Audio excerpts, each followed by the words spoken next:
بہت زیادہ اس کو چیلنج اس کے سامنے بن گیا ہے کہ اس کا معاشی مسئلہ ہے، اس کی معیشت کے اندر اور وہ ڈائریکٹ سے جو کاربن ڈائی آکسائڈ ریڈکشن کے لیے اس کو سامان کے لگ وہ اس کو اپنے بندے کار کے رکھا تو دنیا کے ماہرین نے اس بات کا اعادہ کیا ہے کہ جو یہ ٹیکنالوجی ہے اس سے جو آلات ہم نے پیدا کیے ہیں.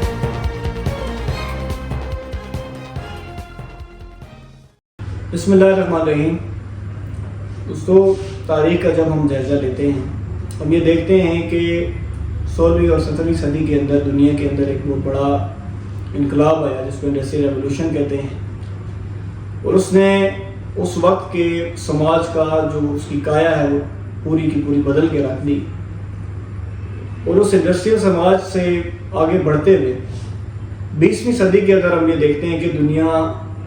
دنیا نے ترقیات کے اندر، دنیا نے آئی ٹی کے اندر، ٹیکنالوجی کے اندر بہت زیادہ ترقی کی، اور دنیا کے تمام تر شعبے جو ہیں سماج کو چلانے کے لحاظ سے، سماج کے جتنے بھی شعبے ہیں اس کے اندر ہم دیکھتے ہیں کہ بہت زیادہ جو ہے وہ ریڈیکل چینجز آئی ہیں. اور بالخصوص گزشتہ کچھ سالوں کے اندر ہم یہ دیکھتے ہیں کہ اسی انڈسٹریل سماج اور اسی ٹیکنالوجی کے اندر جو مزید جو بڑھوتری ہوئی ہے وہ اے آئی کے اندر ہوئی ہے. اور اے آئی اور روبوٹکس کے بعد دنیا کے اندر یہ بات اب ڈسکس ہو رہی ہے، دنیا کے اندر یہ باتیں، یہ چیزیں زیر بحث آ رہی ہیں کہ اب دنیا کے اندر جو طرز حکومت ہوگا، دنیا کے اندر جو طرز معاشرت ہوگی، جو چیزوں کو جو برتنے کے طریقہ کار ہوں گے اس میں بہت زیادہ جو وہ انقلابی اور ریڈیکل چینجز آئیں گی. اور اس کے لحاظ سے سائنس کے اندر جو یہ ترقیات ہیں، ٹیکنالوجی کے اندر جو یہ ترقیات ہیں، ان ساری کی ساری ترقیات کو لانے کا مقصد سوائے اس کے کچھ بھی نہیں ہے کہ ہمارا جو اس ارتھ کے اوپر، اس دنیا کے اوپر جو انسان ہے اس کے جو تمام تر جو مسائل ہیں، اس کو جو چیلنجز درپیش ہیں اپنی زندگی گزارنے کے، اپنے آپ کو یہاں پہ جو ہے ایک بہتر طریقے کے لحاظ سے اپنے آپ کو پیش کرنے کے لحاظ سے، یا اس سماج کے اندر گرو کرنے کے لحاظ سے، یا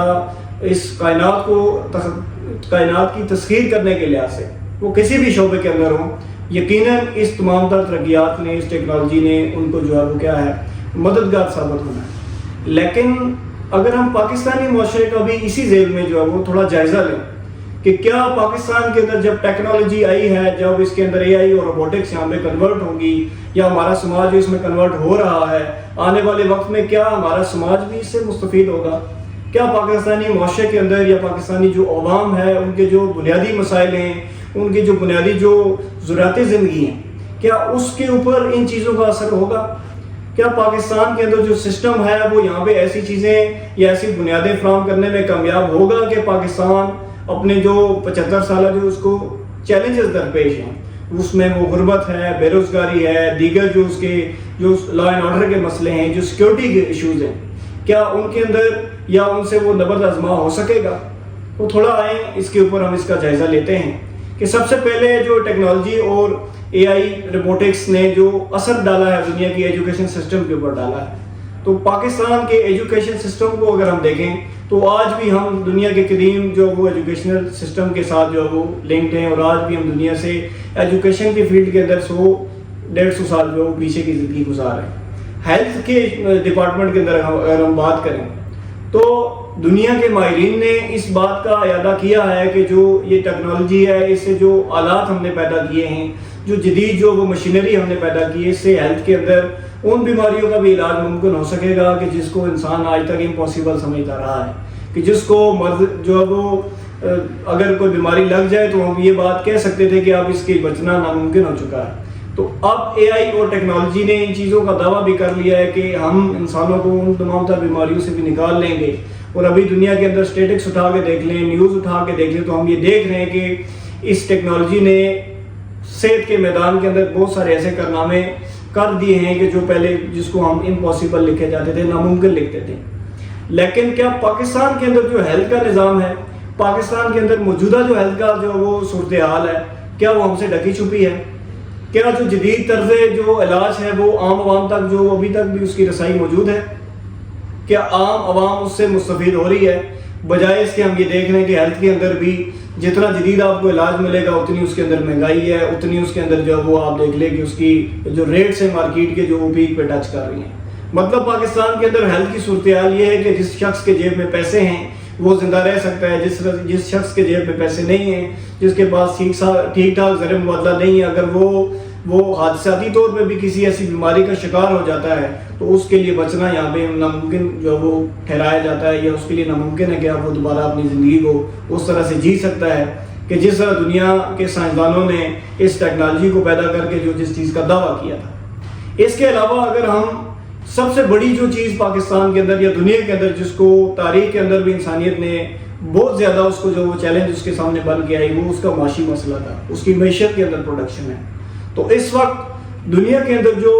اکانومسٹ ہیں وہ اس چیز کا دعویٰ کرتے ہیں کہ پاکستان دنیا کے اندر جو موجودہ آپ کے پاس جو ٹیکنالوجی ہے, وہ جو مشینی سماج ہے, یا اس کے اندر مزید جو بڑھوتری ہوئی ہے, اس کے ساتھ آپ اس وقت کی آبادی سے 17 گنا زیادہ جو آبادی ہے اس کے تمام تر مسائل حل کر سکتے ہیں. آپ اتنی پروڈکشن کر سکتے ہیں, آپ اتنی زراعت زندگی پیدا کر سکتے ہیں, آپ ایسے جو وہ وسائل یہاں پہ جنریٹ کر سکتے ہیں کہ جس کے ذریعے سے اس پوری جو زمین کے اوپر جتنی بھی آبادی ہے اس سے 17 گنا زیادہ جو آبادی ہے اس کے تمام تر مسائل حل کیے جا سکیں. لیکن ہم آج بھی اوور آل دا ورلڈ اگر اس کو دیکھیں, دنیا کے بھی اندر بھی بہت سارے لوگ آج بھی تمام تر جو بنیادی زراعتی زندگی ہیں اس سے بھی محروم ہیں, اور بالخصوص پاکستانی معاشرے کو اٹھا کے دیکھ لیں تو یہاں پہ آدھی سے زیادہ آبادی جو ہے وہ بنیادی زراعتی زندگی سے بھی محروم ہے. اس کے علاوہ ظاہر ہے اگر آپ دیگر کسی بھی پہلو کے اوپر اٹھا کے دیکھ لیں تو چونکہ معیشت جو ہے وہ آپ کے تمام تر پہلو کے اوپر جو ہے وہ اثر انداز ہوتی ہے, تو اگر آپ اس میدان کے اندر پیچھے ہیں, اگر آپ بنیادی زراعتی زندگی پورا کرنے کے اندر پیچھے ہیں, تو پھر ہم نے یہ اس چیز کا دعویٰ نہیں کر سکتے کہ اس آئی ٹی نے, اس ٹیکنالوجی نے پاکستانی سماج کے عوام کے جو دیگر کسی پہلو کے اوپر بھی اثر انداز ہونا ہے. اس کے علاوہ آج دنیا کے اندر ایک اور چیز بڑی ڈسکس کی جاتی ہے کہ آئی ٹی جو ہے اس کے ذریعے سے آپ اسپیس کے اندر, اسپیس ٹیکنالوجی کے اندر, دنیا کے اندر جو ڈیفنس سسٹم ہے اس کے اندر بڑی بڑھوتری جو ہے وہ اس کے اندر بھی کردار ادا کریں گے. لیکن اس وقت پاکستان کے اندر جو سسٹم قائم ہے, اس وقت جو پاکستان کے اندر جو مائنڈ سیٹ کام کر رہا ہے, جو رولز اینڈ ریگولیشنز قائم کر رہے ہیں, تو ہم یہ دیکھ لیں پاکستان کے اندر جتنے بھی مینز آف پروڈکشن ہیں ان کے اوپر ایک خاص قسم کا جو طبقہ ہے اس کو قابض ہو کے بیٹھا ہوا ہے, اور وہ ڈائریکٹ ان سے جو پروفٹ میکسیمائزیشن کے لیے اس کو اس عوام کے اندر جو ہے وہ اس کو اپنے پنجے گاڑ کے بیٹھا ہوا ہے, اور آئے روز جو پاکستانی عوام کا خون نچوڑ کے اپنی جو تجوریاں اس کو بھرتے جا رہے ہیں. تو ہم یہ کیسے کہہ سکتے ہیں کہ گزشتہ 75 سالوں سے جیسے دیگر تمام تر وسائل کے اوپر یہاں کے جو مائنڈ سیٹ ہے, یہاں کا جو سرمایہ دار طبقہ ہے وہ قابض ہو کے بیٹھا ہے, تو اگر پاکستان کے اندر آئی ٹی اور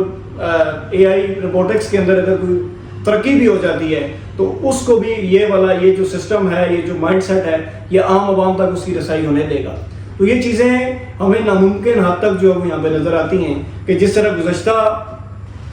75 سالوں میں پاکستان کا استحصال ہوا ہے, پاکستان کے اوپر ظلم کے جو وہ ناتنے طریقے یہاں پہ ایجاد کیے گئے ہیں, بالکل اس سائنس اور ٹیکنالوجی کی ایجادات کے ساتھ ساتھ اس مائنڈ سیٹ کے ساتھ اگر آپ اس کو لے کے چلیں گے تو اس کو بھی یہاں کا سرمایہ دار طبقہ, اس کو یہاں کا جو یہاں پہ اسٹیبلشمنٹ یا دیگر جو اسٹیک ہولڈر ہیں اس کیپٹلسٹ سسٹم کے, وہ ان تمام تر ٹیکنالوجیز کو اس عوام کے اوپر سوائے استحصال کے اور کسی کے لیے یوز نہیں کریں گے. تو جب تک یہ سسٹم پاکستان کے اوپر مسلط رہے گا تو آپ دنیا کے اندر جتنی مرضی ترقیات کر لیں, آپ پاکستان کے اندر جتنی مرضی انڈسٹری یہاں پہ لا کے کھڑی کر لیں, یا جتنی آپ فارن انویسٹمنٹ یہاں پہ لے کے آ جائیں, آپ ریجن کے ساتھ جتنے اچھے اتحاد یہاں پہ قائم کر لیں, آپ جتنے مرضی یہ چیزیں جو یہاں پہ اس کو انڈسٹریل ہب بھی بنا دیں, جب تک یہ سسٹم پاکستان پہ قائم رہے گا, جب تک یہ مائنڈ سیٹ یہاں پہ قائم رہے گا جو کہ تمام تر وسائل کے اوپر قابض ہو کے بیٹھا ہے, تو یہ آپ اس چیز کو آپ دیکھ لیں کہ یہ ایک سونے کا خواب ہوگا کہ ہم یہ ازیوم کر لیں کہ یہ تمام تر چیزیں پاکستان کے عام عوام کی جو ہے وہ زراعتی زندگی کے لیے ان کو بہتر کرنے کے لیے جو ہے وہ استعمال ہوں گی.